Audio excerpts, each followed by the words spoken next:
Cristo. Pietro Baldi. Primeira parte. A figura de Cristo. Prefácio. O presente volume é dividido em duas partes. A primeira diz respeito à figura do Cristo, a segunda ao Evangelho e problemas sociais. Do Cristo se fala frequentemente nos 24 volumes da obra. É assim que neste, que é o último deles, são expostos apenas os aspectos do tema não tratados anteriormente. Na segunda parte é exposta, deduzida do Evangelho, a doutrina de Cristo, sobretudo no seu aspecto social, que é o que mais interessa ao nosso mundo moderno. Cristo e a sua doutrina são, neste volume, apresentados em forma diferente da tradicional, baseada no amar e no crer. Aqui, em vez, quisemos adotar a psicologia dos novos tempos, baseada no pensar e no compreender. Nos damos conta de que hoje vivemos em plena crise religiosa, que é a crise de crescimento espiritual, pela qual o homem, de menino, se está tornando adulto, assumindo a respectiva forma mental. Acompanhamos este desenvolvimento apresentando um Cristo e sua doutrina, vistos com os olhos de um mundo mais maduro que entra na era da inteligência, pelo que ele não pensa mais com base nos impulsos instintivos do subconsciente, isto é, por sentimento e por fé, mas pensa consciente e controlado, seguindo a razão e o conhecimento. Desta atitude nasceu um estilo que não é o do tradicional e cego conformismo, mas é de crítica que quer se dar conta de tudo. Expusemos, assim, ao leitor as mais variadas dúvidas, para apresentar-lhe depois a solução. Submetemos o Evangelho a esta crítica, mas para melhor compreender e não para demolir, para desbastar e chegar ao essencial e não para destruir, para encontrar o consistente que não cai com o tempo, e se alguma coisa cair, para reconstruí-la mais aderente à realidade. Esta franqueza poderá perturbar as velhas formas mentais. Mas, sem uma nova e mais substancial interpretação, o Evangelho pode em alguns pontos parecer inaplicável no mundo moderno e ser assim liquidado como doutrina inútil à vida. Procuremos, dessa forma, a risco de sermos julgados pouco ortodoxos, colocar-nos no momento histórico atual, que impõe em todos os campos uma renovação. Depois disso procuramos colher no Evangelho, para lá da letra, o que não muda com o tempo, porque constituído segundo os princípios estabelecidos pela lei de Deus. Um deles é o da evolução que leva à contínua superação de fases, da inferior à superior, no desenvolver-se da vida. A lei da evolução sobre a qual nos baseamos é um princípio biológico comprovado e universalmente aceito, e capaz de oferecer-nos uma sólida base para a interpretação do Evangelho. Podemos, assim, eliminar a acusação de envelhecimento movida àquela doutrina que caminha há 2000 anos. Assim, enquanto o mundo estava ouvido a tudo contestar e demolir, aqui procuramos levar avante o trabalho positivo do construtor, sem o qual, à força de contestar, corremos o risco de permanecer no vazio, sem as diretrizes, que são contudo necessárias à vida, ou por ficar somente com os deploráveis subrogados das diretrizes tradicionais, o que significa retrocesso involutivo em vez de progresso. Outrora usava-se o método do autoritarismo e da aquiescência. Hoje tende-se ao da liberdade e responsabilidade. O Evangelho que foi dirigido ao homem menino de então, há de ser relido e entendido com a mente do homem adulto de hoje, situado perante problemas que não são mais os mesmos de então. Isto não só é possível, pois, é a exigência de progresso imposta pela própria lei da vida que é a lei de movimento. O homem se ufana em apontar suas verdades como inalteráveis. Mas inalterável é apenas o princípio da sua contínua transformação. Todavia as verdades ditas absolutas são indispensáveis como referência e ponto final de chegada, e para dar um mínimo de estabilidade às posições que se sucedem ao longo do caminho, a fim de regular sua própria evolução. Isto implica, pois, relatividade de compreensão e de juízo, a respeito daquelas verdades. Assim, o escandalizar-se é compreensível em relação à fase precedente mais atrasada, o que seria impossível se aquela fase não estivesse superada de maneira a poder ser vista e julgada a partir de uma fase mais avançada. Enquanto se vive mergulhando num dado plano de evolução do qual se faz parte, não se percebem as diferenças que permitem o confronto, porque elas só poderão ser vistas de um diferente ponto de vista, nem tampouco podem perceber-se seus respectivos defeitos, porque não foram ainda experimentadas suas tristes consequências. Assim sendo, dado que naquele grau inferior tais defeitos servem à vida, eles podem ser julgados como virtudes, enquanto o que é moral num determinado nível poderá ser reputado imoral passando-se a um nível mais avançado. Permanecendo imbuídos de uma dada forma psicológica, não podemos compreender certos atos como errôneos. Só quando se sair fora daquela forma mentis poderão os mesmos ser diversamente avaliados e, consequentemente, condenados e evitados. Isto acontece em relação à própria posição biológica de cada sujeito e ao nível alcançado. Assim, por exemplo, o corajoso assaltante, outrora considerado como herói, porque útil para a conquista e a defesa, hoje se começa a considerá-lo um delinquente, porque surgiu o conceito de pecado social, segundo o qual a virtude consiste, em não danificar o próximo. A evolução é uma construção na qual todos estamos trabalhando, elevando-nos assim, sempre mais. Este volume sobre Cristo e sua doutrina acompanha, deste modo, os novos tempos, sendo racional e positivo para quem sabe pensar e quer compreender, sem excluir, antes, procurando levar a este nível quem segue a psicologia do sentimento e da fé. Aliás, livros deste tipo sobre Cristo não faltam. Mas aqui, em vez de contrapormos as suas formas mentais, procuramos conservar o bem e a verdade que existe na velha, iluminando-a com a nova em via de afirmação. Estamos, pois, em fase de transição e este livro a acompanha, procurando ajudar o novo a nascer do velho. Alguns poderão escandalizar-se com afirmações que são, hoje, novas, mas que serão amanhã aceitas por todos. Na minha longa experiência de vida isso aconteceu repetidas vezes e o fato se repete com frequência crescente. Assim este livro que poderá, hoje, parecer batalhador, tem porém a função de purificar, e se alguém poderá julgá-lo como condenatório, na realidade só visa apontar o desenvolvimento.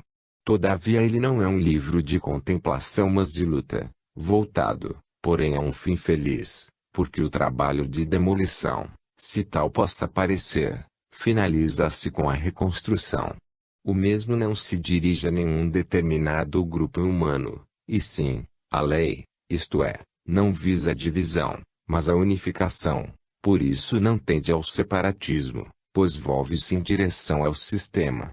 Com efeito, aquela lei é apresentada em forma positiva, racionalmente controlável, não como abstração teológica ou mera aspiração mística, mas como realidade biológica que a todos nós estrutura e que se poderá experimentalmente analisar. É verdade que deste modo a figura do Cristo tende a ser em parte desmistificada, mas se algo se perde como criação de arte e beleza poética, em compensação, muito mais ela ganha em veracidade e portanto em aceitação.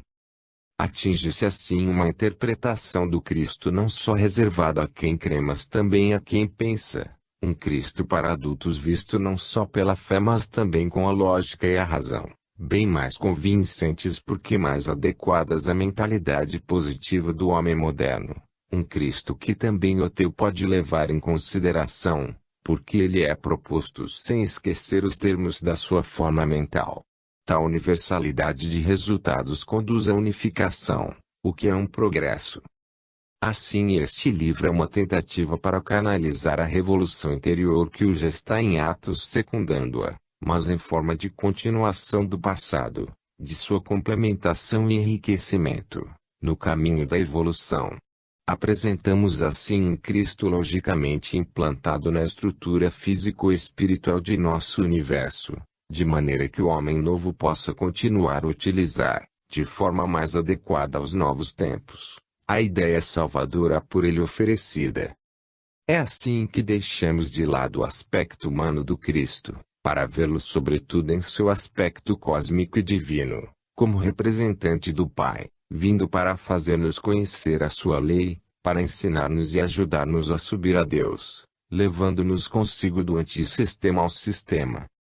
O presente volume representa o termo conclusivo de uma obra em 24 volumes perfazendo cerca de 10.000 páginas.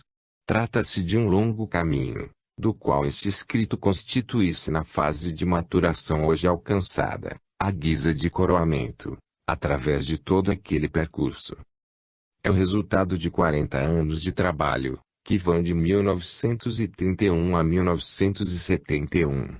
Desenvolvem-se concomitantemente as transformações históricas deste período, do qual acompanhou o desenvolvimento que vai do velho conservadorismo estático ao nosso tempo de abertura.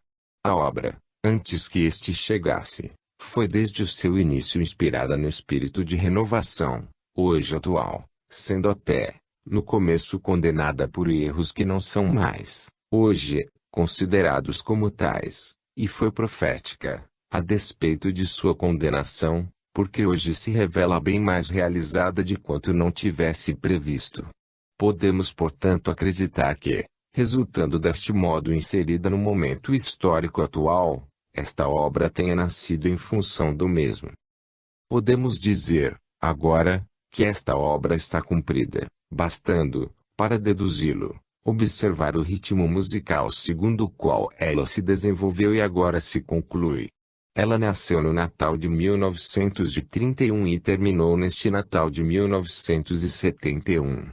São exatamente 40 anos, situados no centro do século XX, isto é, entre os primeiros a 30 anos do início, de 1901 a 1931, e os 30 anos depois da sua execução, de 1971 a 2000.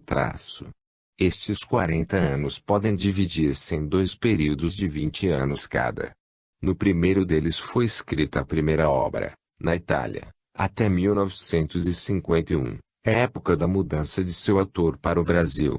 No segundo período foi escrita a segunda obra, no Brasil, até 1971. A obra foi iniciada na metade da minha vida, isto é, aos 45 anos. A minha vida de trabalho vai assim dos 5 aos 85 anos.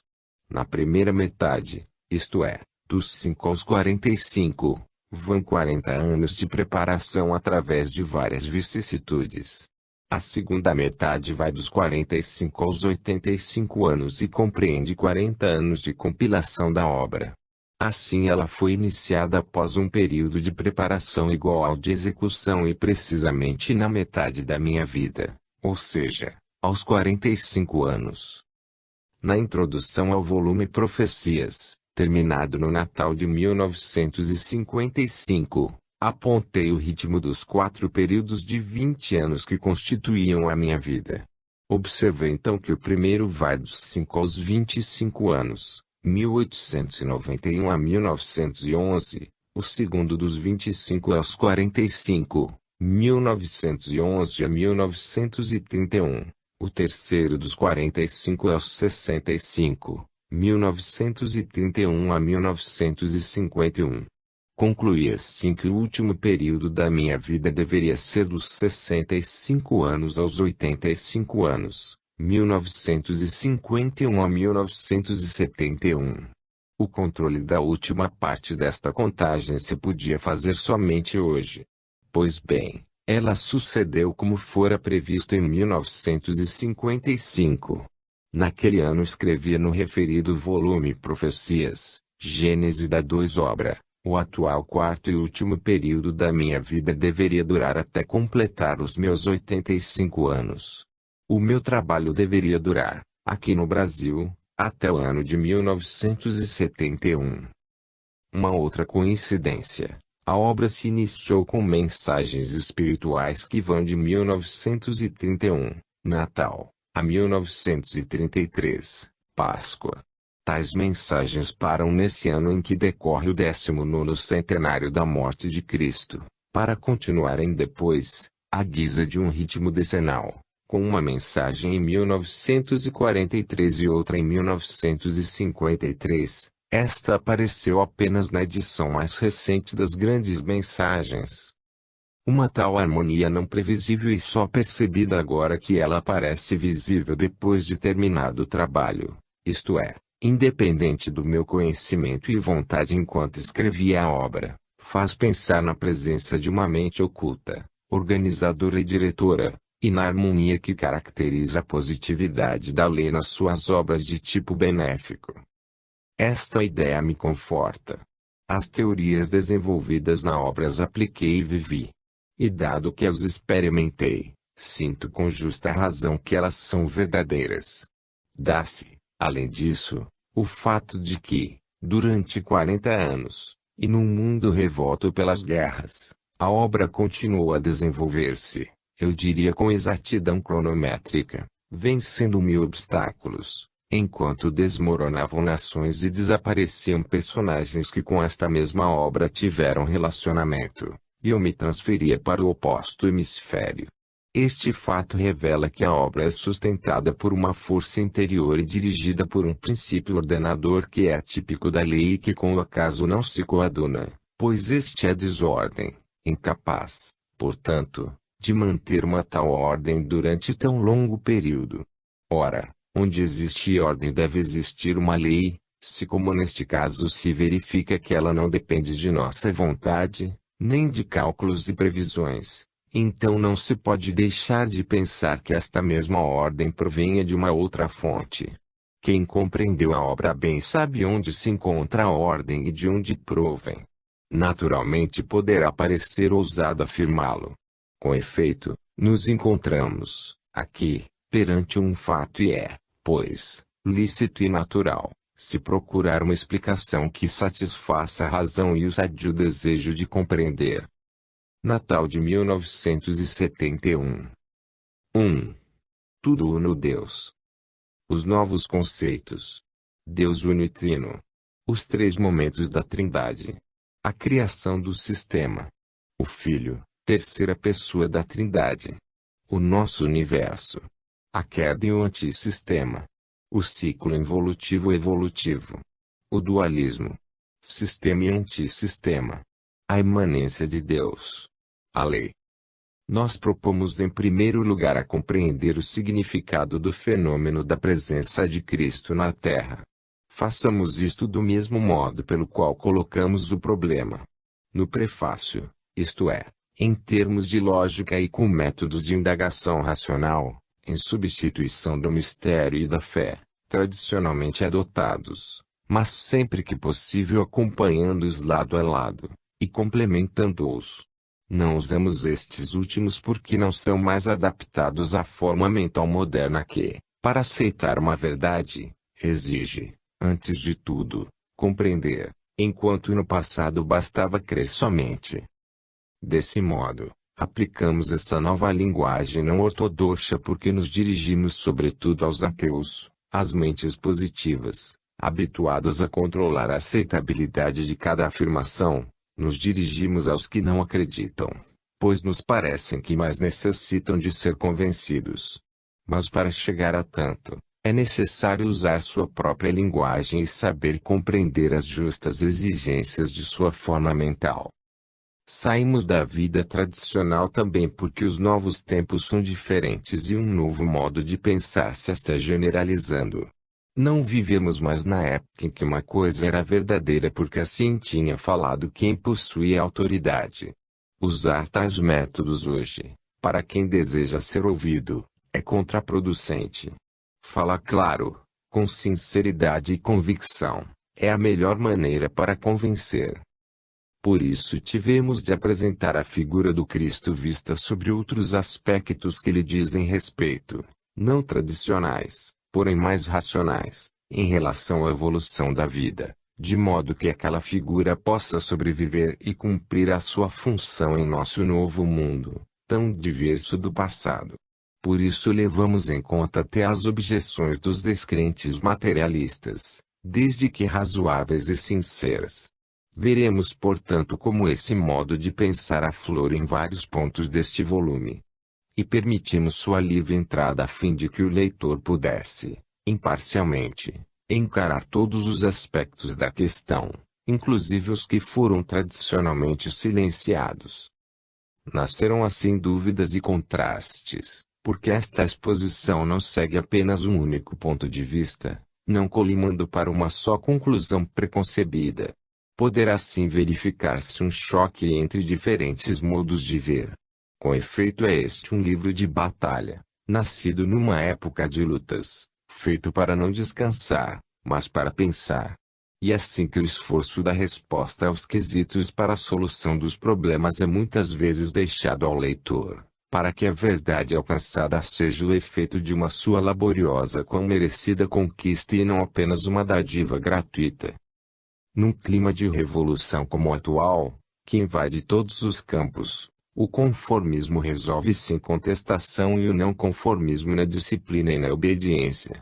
Para alcançar a mais completa visão possível do Cristo, era mais que oportuno ouvir também as vozes discordantes. E é assim que neste escrito não apresentamos a figura do Cristo na sua forma clássica convencional de preferência, mas a do discutido Cristo da contestação. Prossigamos por ordem e comecemos por nos orientar. Para que o leitor possa admitir muitas das afirmações sobre as quais nos baseamos, é necessário lembrar que as mesmas foram demonstradas nos 23 volumes da obra que antecedem este aqui. Neste só podemos nos limitar e resumir num quadro sinótico a teoria geral da obra que dessas afirmações constitui a base. O nosso trabalho de índole intuitiva foi conduzido com método dedutivo, partindo de princípios gerais para descer aos particulares. Uma vez neste nível, para compensar a unilateralidade daquele método, operou-se um controle racional analítico capaz de confirmar a verdade das conclusões alcançadas. Reportemo-nos, pois, aos princípios gerais. Falando de Cristo não se pode deixar de falar também de Deus. Comecemos, pois, pelas origens. No princípio era o Verbo. Embora definido como mistério, aquele Deus unitrino deve conter, dentro da sua veste mitológica, um fundo racional inteligível. De tal tipo deverá ser a nova teologia se quisermos que na mesma possa a substância da velha sobreviver.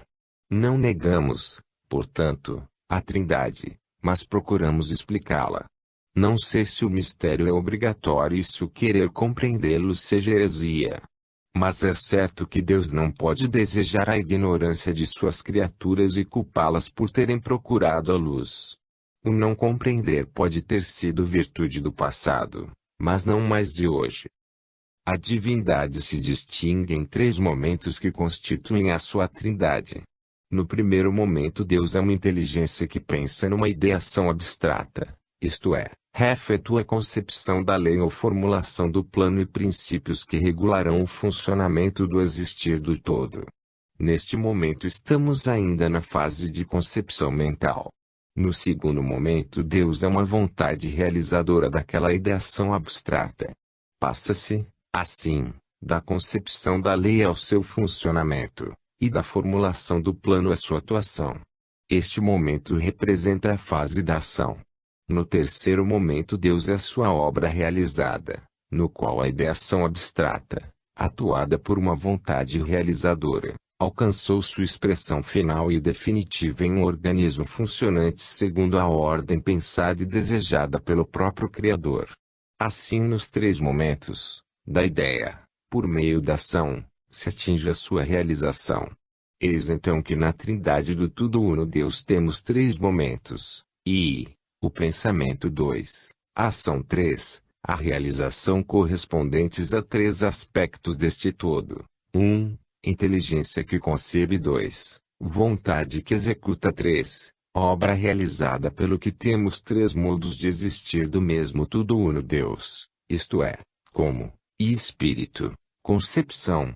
2. Pai, verbo ou ação. 3. Filho, o ser criado. Nestes três momentos ou aspectos ou modos de ser, o tudo uno Deus permanece sempre idêntico a si mesmo. Eis como pode ser o íntimo significado do mistério da Trindade, escondido durante séculos sob o véu do mito. Quem quiser aprofundar este tema o encontrará desenvolvido nos livros Deus e o Universo e o Sistema. A expressão final da obra de Deus, ideada num primeiro momento, é a criação na qual aquela obra é realizada. É evidente que em cada um dos três momentos nos encontramos diante do mesmo Deus, que não muda intimamente na sua substância. Resulta, portanto, lógico e compreensível a equivalência destes três modos de ser do mesmo tudo uno Deus, em perfeita harmonia com a tradicional imagem das três pessoas da Trindade. Elas, com efeito, são iguais e distintas, porque são a mesma pessoa em três aspectos e momentos diversos, tendo que se expressar em termos antropomórficos de pessoa para ser compreensível pela forma mental comum. A tradição não podia fazê-lo de forma melhor.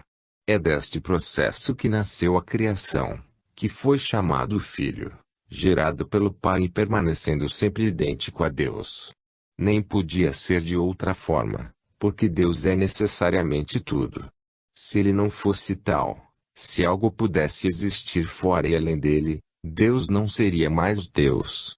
Não podia, portanto, acontecer senão uma criação no seio de Deus, interior, tirada dele próprio, que é o tudo, dado que nada pode existir que não seja Deus. Depois da criação, o tudo uno Deus continuou a existir, mas de uma maneira diferente, isto é, não mais como antes, com um todo homogêneo, indiferenciado, mas como um sistema orgânico feito de elementos ou criaturas, disciplinado pela lei e funcionando ordenadamente. Neste sistema permaneceu Deus como inteligência central diretora, primeiro momento, e vontade realizadora, segundo momento, expressa pela lei, que é o código que rege e regula o funcionamento do organismo da criação, terceiro momento. Assim a lei sintetiza a Trindade, contendo seus três momentos. A criação realizada é, portanto, constituída por um sistema orgânico de elementos hierarquicamente coordenados, dependentes da mente e vontade de Deus, permanecendo no centro do sistema com funções diretivas. Este pensamento é também executivo, porque é constituído também pelas forças que levam à sua atuação. Assim, o regulamento da existência permaneceu codificado por princípios estabelecidos pela lei, que resulta constituída por aquele pensamento e por aqui sua vontade de realização. Até aqui permanecemos numa fase de perfeição. A obra de Deus, produzida por ele a efeito daquela única causa determinante, não podia ser senão perfeita como era aquela causa. A originariamente diferenciada unidade de Deus, conservando as suas qualidades, permaneceu íntegra no seu novo aspecto de unidade orgânica. Através desta elaboração interior, tudo continuou a ser Deus. Esta criação em seu estado de origem nós chamamos de o sistema. E dado que esta palavra se repetirá frequentemente, nós a expressaremos com a letra S maiúscula. No S os seres existiam em perfeita harmonia, no estado de puros espíritos, porque eram constituídos da mesma substância de Deus. Aqui concebemos este estado em forma de S como derivado de um ato criador e já vimos em que o mesmo consiste. Tal concepção se adapta à tradição que admite um ato criador, dado que na sua forma mental o homem não sabia pensar de outra maneira, habituado como esta a observar que nada pode nascer senão de um ato semelhante. A realidade da origem divina ficou impressa no ser, porque dela ele se originou.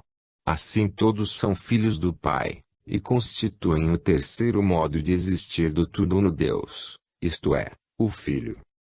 Pode-se agora compreender por que afirmamos, aqui, que Cristo é realmente Filho de Deus. Ele, como criatura do S derivara do Pai, era da mesma substância de Deus. É assim que podemos dizer que ele era a segunda pessoa, pois era o terceiro momento da Trindade, é deste modo admissível que ele seja Deus, uno com o Pai, que é o Verbo Criador, ao qual o Filho, como cada ser, deve a sua gênese. Compreendendo-se o fato de Cristo se referir constantemente ao Pai com um sentido de unidade e identidade, e falar de regresso ao seio deste. Isto porque os espíritos do esse são sempre Deus, mesmo que no seu terceiro modo de ser, o de Filho. A criação alcançada com o esse é perfeita obra de Deus, por isso não se pode identificar com o nosso universo, pois este se apresenta com caracteres opostos. Este é material, enquanto esse é espiritual. Em nosso mundo encontramos a desordem, a ignorância, o erro, o mal, a dor, a revolta, a morte, todas qualidades negativas. Uma tal criação assim imperfeita não pode ter sido obra de Deus. Ela parece, de preferência, algo de corrupto, de enfermo, de invertido, levado aos antípodas do esse e de sua perfeição. Se Deus representa o polo positivo do ser, o nosso mundo representa o negativo. Nos 2 volumes, O Sistema e Queda e Salvação, explicamos exaustivamente como este fato se deve a uma revolta de uma parte do esse e do seu consequente desmoronamento. É assim que nasceu o ciclo involutivo-evolutivo, cuja primeira parte, a involução, representa a descida do espírito na forma matéria, e sua segunda parte, a evolução, representa o retorno ascensional da matéria ao espírito, isto é, o regresso ao esse ou a Deus. Nós, neste nosso mundo, estamos percorrendo a segunda fase do ciclo, a reconstrutiva.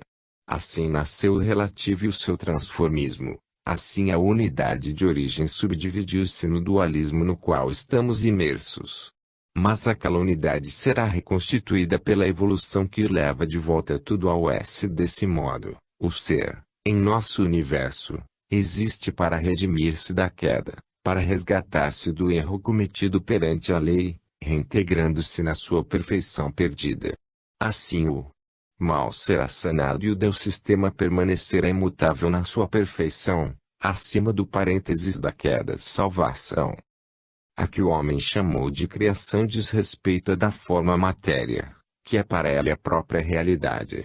Tal criação é o resultado do processo involutivo espírito-matéria, que representa o desmoronamento de uma parte do universo espiritual, S, criado por Deus, originando assim o universo físico, estrelas, planetas, luz, energia, etc. O comparecimento dos seres viventes aconteceu, depois, por evolução, ao longo do caminho da nova ascensão. Explica-se, assim, a formação de nosso universo, sua razão de ser, o significado e o escopo da sua existência. Assim a criação que o homem atribui a Deus não é a verdadeira criação, que é a do esse, mas é o precipitar involutivo de uma parte dela, ao qual justamente se deve a gênese de um anti-universo revelando qualidades opostas às da criação efetuada por Deus. E por isso que chamamos antissistema este anti-universo. Como fizemos com a palavra sistema, também aqui abreviamos esta outra, antissistema, com as 2 letras maiúsculas As. Encontramo-nos, pois, num universo material excluído do esse sujeito. Portanto, para reingressar nele, ao trabalho do transformismo evolutivo, presente em tudo que existe. Encontramo-nos, pois, num relativo em movimento, porém guiado por uma lei, volvido para uma meta e orientada por um ponto de referência, em relação ao qual tudo se move. Eis então que o todo é constituído por 2 sistemas, dualismo no qual, com a revolta e a queda, cindiu-se o esse temos, assim, o esse que permaneceu perfeito, e os decaído e corrompido. Este é um sistema emborcado, com qualidades opostas às do esse, ou seja, do positivo levado ao negativo. O centro do esse continuou sendo Deus, o centro do ostenta, em vão, se constituir em outro centro, mas não passa de um pseudo-centro, o anti-Deus, também chamado Satanás. A este é impedida qualquer afirmação pelo fato dele ser qual filho da revolta. Uma inversão é o negativo. Quem, pois, verdadeiramente comanda, também nós é Deus, que se exprime pela sua lei, que assegura o funcionamento de nosso universo. Vemos sempre esta lei em ação entre nós, o que nos mostra a presença de Deus. Ele permaneceu, sendo o centro do todo, tanto da parte sadia, S, como da parte doente, as. A criatura com a sua revolta só conseguiu emborcar a si própria. Não é se é bom a presença de Deus nós porque ele dirige a evolução, assim como constitui sua redenção, isto é, o caminho de sua salvação. Esta fica, assim, garantida, o que é indispensável, porque sem a redenção a obra de Deus estaria perdida. Isso é impensável, pois seria como admitir que um antideus pudesse afirmar-se definitivamente contrapondo seu poder a Deus, que há de ser absoluto e universal, não podendo ser dividido com ninguém. Tivemos que explicar tudo isto, resumindo de outros volumes anteriores. A descida de Cristo na Terra, sua pregação e sua doutrina ficariam incompreensíveis se não estivessem ligados a este jogo de contrastes entre as e as. Para entender Cristo é necessário sentir a imanência de Deus neste mundo, que a ele ficou sujeito como emborcamento ao negativo. É necessário compreender que, apesar de contrastada pelas forças do as, a lei continua dominando também neste as, como o próprio Cristo é testemunha com as suas constantes referências e apelos ao Pai. É pela presença de Deus e de sua lei nós que Cristo, a eles ligado e neles se apoiando, pôde afirmar-se no inferno terrestre, isto é, no polo oposto do ser. Se isso se deu, foi porque atrás e dentro dele mesmo, havia Deus e a sua lei para sustentá-lo. É por isso que Cristo pôde desafiar o mundo e vencê-lo, sendo ele força positiva mais potente do que qualquer força negativa. Tudo isso de que falamos não é uma ordem de fenômenos experimentalmente reproduzíveis e controláveis. É necessário todavia levar isso em consideração, se quisermos saber algo sobre as primeiras origens de tudo o que existe. No entanto, se tais fenômenos não são experimentalmente controláveis, não deixam, porém, de sê-lo racionalmente. Existe pois o fato de que, com a interpretação que lhes demos, eles encaixam lógica e analogicamente com o funcionamento dos fenômenos ao nosso alcance, de cujas causas primeiras dão assim uma explicação de que a ciência não dispõe.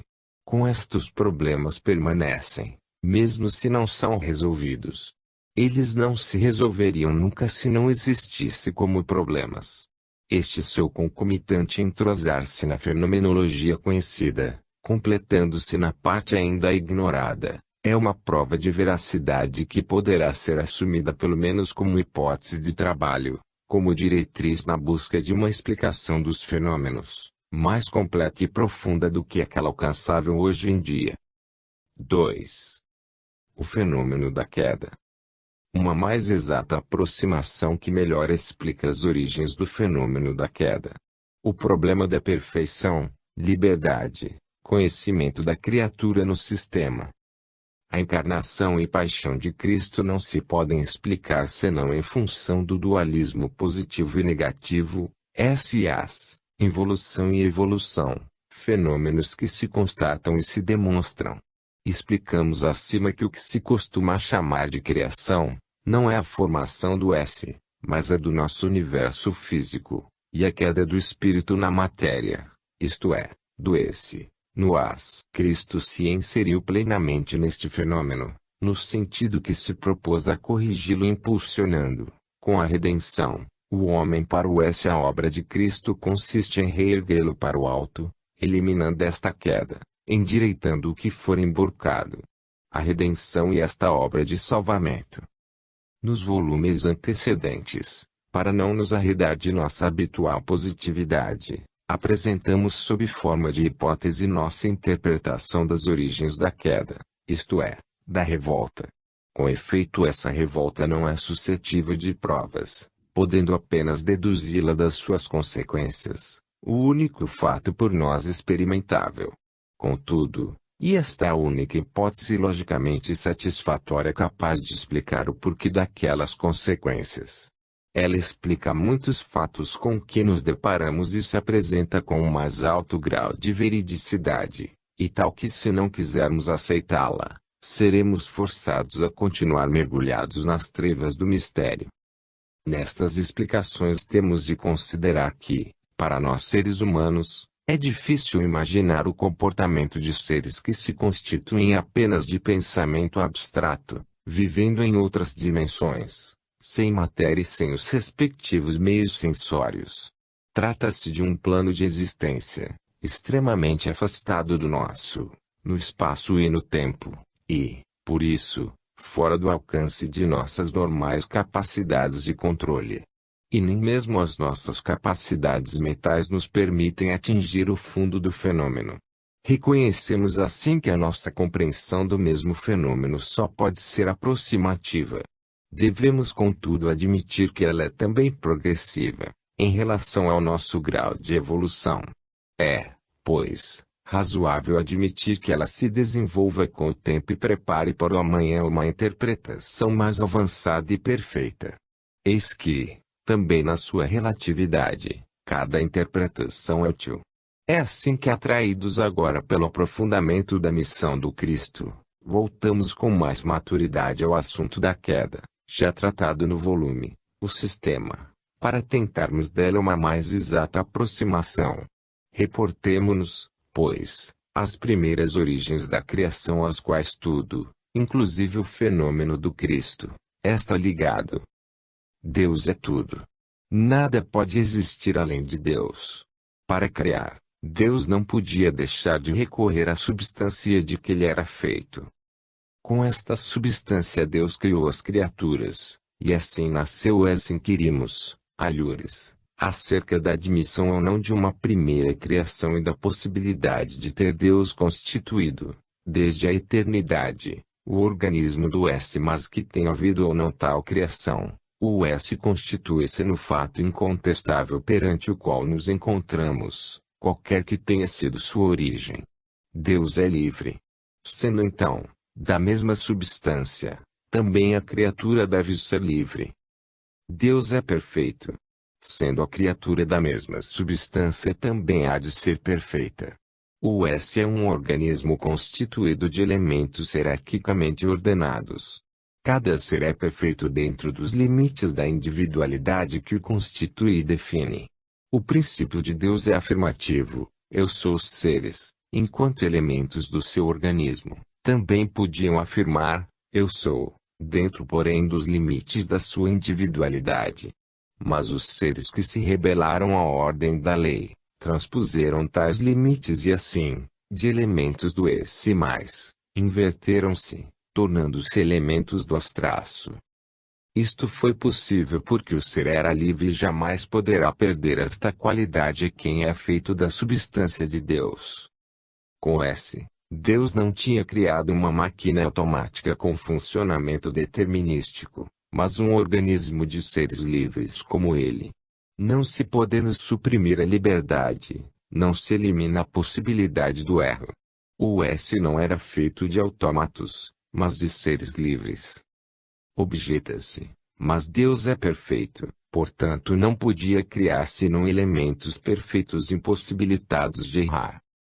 Respondemos, todavia um elemento fundamental da perfeição é a liberdade. A perfeição não é mecânica e determinística como quem subtraindo a liberdade, cria autômatos. A perfeição consiste em conceder a liberdade a um ser consciente e responsável que saiba livremente autodirigir-se e aprender a reerguer-se, em caso de erro. Confrontemos as duas perfeições, e, uma obra feita de elementos automáticos, sem liberdade, que não erram porque não possuem a liberdade de errar, e, uma obra feita de seres livres, e por isso podem errar, mas que permanecem vinculados à lei de Deus, sujeitos às suas sanções, mesmo dolorosas, que os constrangem a redimir-se. Qual dessas duas obras é mais perfeita? Isso que se verifica no ciclo evolutivo, onde a maior perfeição de Deus se manifesta no poder curativo da doença. Logo, o fim da queda se resolve com a reconstrução da parte invertida do SI, para os espíritos rebeldes, na aquisição de uma nova experiência, que elimina para sempre a possibilidade de novos erros. Perguntamos, novamente, qual obra é mais perfeita, aquela que não se pode deteriorar, ou aquela outra que, mesmo deteriorando-se, possui-se os meios para voltar ao seu estado de perfeição? E a vida imperfeita porque está sujeita a doenças e morte, ou é perfeita porque em cada momento sabe ressurgir das doenças e da morte? Estas não conseguem de modo algum matar a vida que permanece vitoriosa. Em vez de parecer uma fraqueza sua, e um elemento fundamental do seu contínuo renovar-se, o que permite a sua ascensão evolutiva. Eis que devemos reconhecer a perfeição da criação, mesmo que ela contenha possibilidade de erros, e que o fator liberdade aumenta e não diminui aquela perfeição. Uma outra objeção: a queda é um erro devido à ignorância. Mas como podia a criatura estar sujeita à ignorância, se ela era feita da substância de Deus, Senhor do conhecimento? Ora, a criatura possuía o conhecimento, mas só dentro dos limites da própria individualidade. E necessário recordar que se trata de um elemento de um organismo regido por uma ordem, portanto elemento hierarquicamente fechado dentro dos confins estabelecidos pela disciplina da lei. É assim que o seu conhecimento não superava estes limites. Além destes, aquele conhecimento terminava e só havia ignorância para o ser. Ora, onde há ignorância existe possibilidade de erro. Assim se explica a revolta. Os rebeldes não sabiam o que aconteceria com sua rebeldia. Eles acreditavam que, aumentando a afirmação do seu eu sou, se tornariam maiores e mais poderosos. Não sabiam que, pelo contrário, a lei era estruturada de modo a reagir a cada atentado contra sua integridade, de forma que a tentativa de crescer fora dos limites positivos conduz a um emburcamento negativo, dando origem ao dualismo e criando os seres não sabiam, e por isto se aventuraram na zona da sua própria ignorância. Eles, estando no viam a lei só na sua posição da ordem e obediência, e não na de desordem e desobediência que lhes segue, porque no isto não existe, e não conheciam a função da lei contra a violação. Tendo eles entrado numa zona de ignorância, incorreram em erro. Foi assim que, para querer crescer como eu sou, acabaram por se emborcar no eu não sou, isto é, no no qual a liberdade se tornou escravatura, a vida se tornou morte e cada qualidade se inverteu no seu contrário. Podemos imaginar que tenha acontecido qualquer coisa de semelhante ao que acontece em nosso organismo com as células do câncer. Estas querem viver como células rebeldes, fora da ordem e disciplina do organismo sadio. De fato, elas multiplicam-se ao negativo, em sentido antivital, movendo-se para a morte. Hoje que estamos não nos é dado usar como ponto de partida e de referência para a reconstrução da completa liberdade, perfeição e conhecimento, senão a sua posição negativa, a única que possuímos, isto é, a escravidão, a imperfeição, a ignorância. É assim que não temos outro meio para conceber a qualidade positiva do senão a de nos referirmos às qualidades negativas próprias do operando sobre elas um endireitamento ao positivo capaz de corrigir a inversão ao negativo verificada com a queda. Uma última observação para maior esclarecimento do fenômeno da queda. O era um organismo baseado na ordem e disciplina. O ser devia dar prova de respeitá-lo e assim, conforme a justiça, tornar-se merecedor de permanecer feliz na eternidade. Eis que já existia potencialmente no uma prova de compreensão, de obediência, de fidelidade, uma prova que demonstrasse que a criatura, como era indispensável, Sabia viver como ser livre mas responsável na disciplina sobre a qual se baseava a organicidade do S. Esta prova dos elementos obedientes foi superada com a sua adesão à lei na qual permaneceram enquadrados, e por parte dos elementos rebeldes está sendo superada ao percorrer todo o ciclo involução-evolução, de modo que no fim os dois tipos são vitoriosos e com isso merecem e adquirem assim o direito a ficarem cidadãos do S. Na criação estava portanto incluída a possibilidade de uma queda, tanto que, quando esta se verificou, a lei não foi tomada de surpresa, mas, pelo contrário, entrou imediatamente em função, com um novo sentido, mostrando com isso ter previsto tudo. De fato, como se estivesse seguindo um plano pré-ordenado, a lei, logo que o fenômeno se iniciou, canalizou-o no ciclo involutivo-evolutivo disciplinando este também para poder assim levar o ser à salvação com o retorno ao S. Eis que na unidade do S havia a possibilidade do dualismo, cisão que agora devemos sanar e reabsorver, retornando à unidade. Que a evolução avance nesta direção, é provado pela sua técnica construtiva de unidades coletivas e sua tendência a conduzir tudo ao estado orgânico. Mas eis que nem sequer a revolta teve o poder de afastar o ser do domínio de Deus, porque ela não destruiu a ordem, mas apenas embarcou numa ordem de tipo oposto, a qual as está sujeito, embora em posição invertida ao negativo. Com efeito, o as não é senão um caos submisso à lei, uma desordem dirigida pela ordem de Deus. Concluindo, não quisemos oferecer da queda uma teoria definitiva, mas apenas uma hipótese capaz de explicar os fatos insofismáveis que temos às mãos. Essa é a melhor explicação que conseguimos até aqui.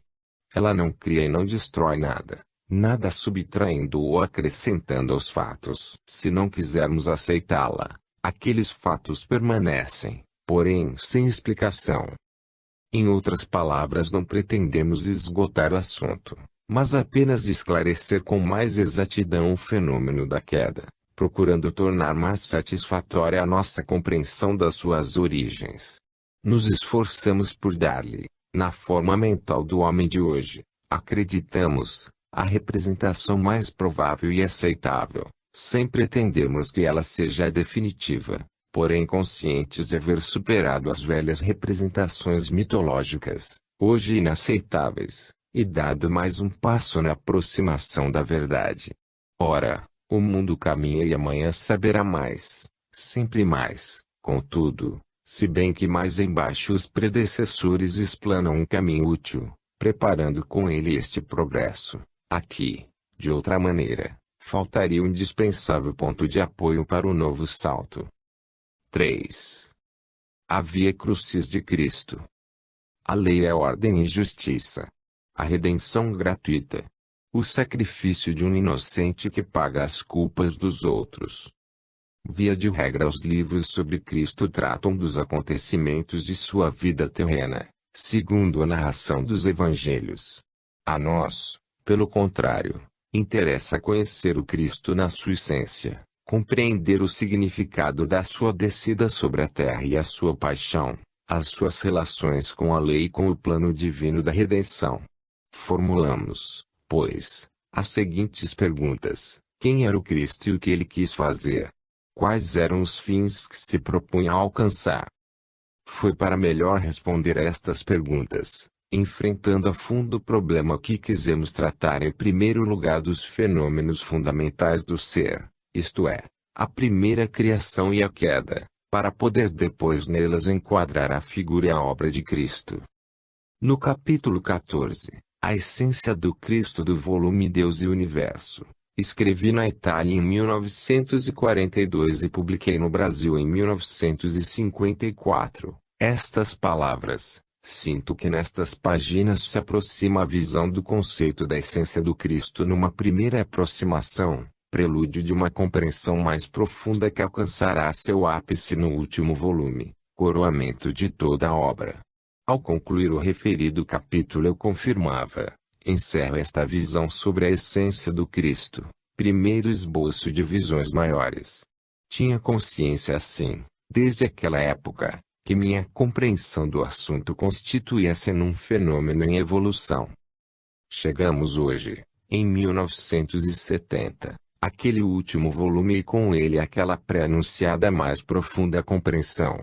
Aquela consciência, então, apenas pressentida e anunciada, definiu-se agora com maior precisão graças ao amadurecimento alcançado no decorrer dos 12 volumes da Dois Obra, que agora nos fornecem novos elementos de juízo dos quais antes não dispunhamos.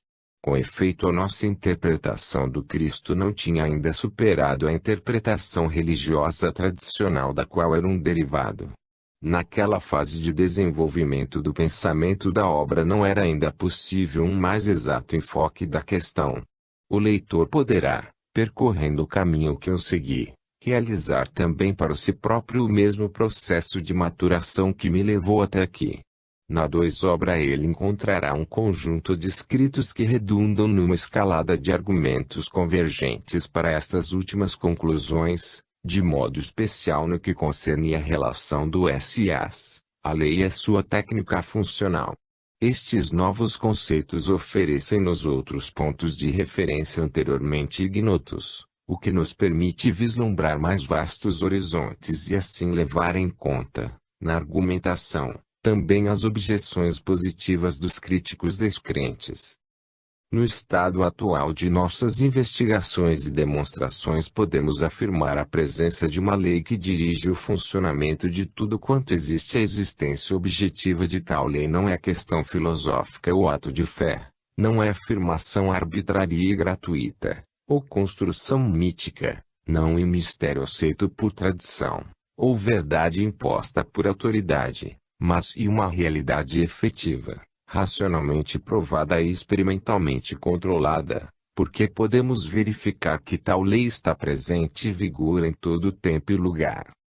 Com tal conceito de base e novo ponto de referência, a colocação dos problemas se torna mais exata, a sua solução mais exaustiva, a visão da verdade se faz mais completa porque racionalmente mais aprofundada.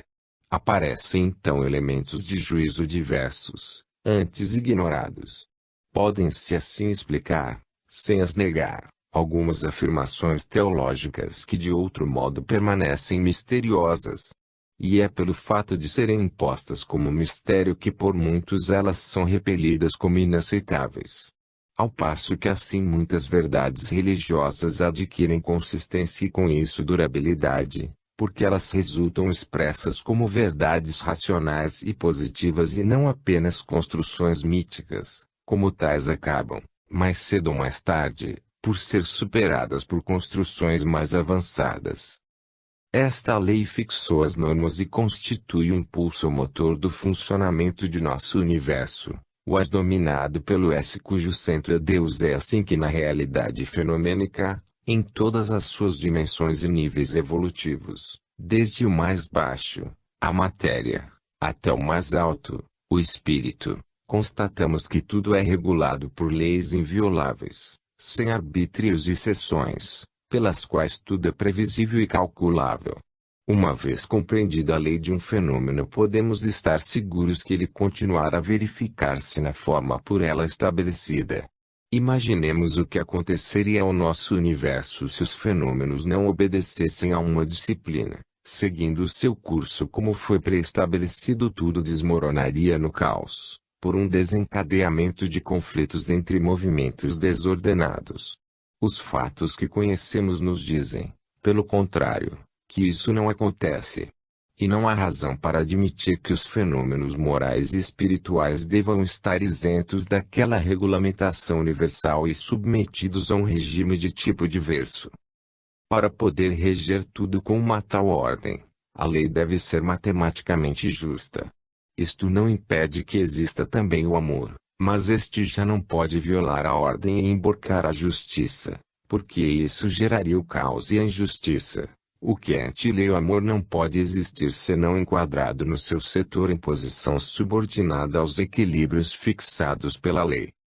Dado isto, podemos afirmar que é injusto, isto é, anti-lei e anti-Deus, que um inocente pague por culpas dos outros, enquanto é justo, conforme a lei de Deus, que cada um pague as suas próprias culpas.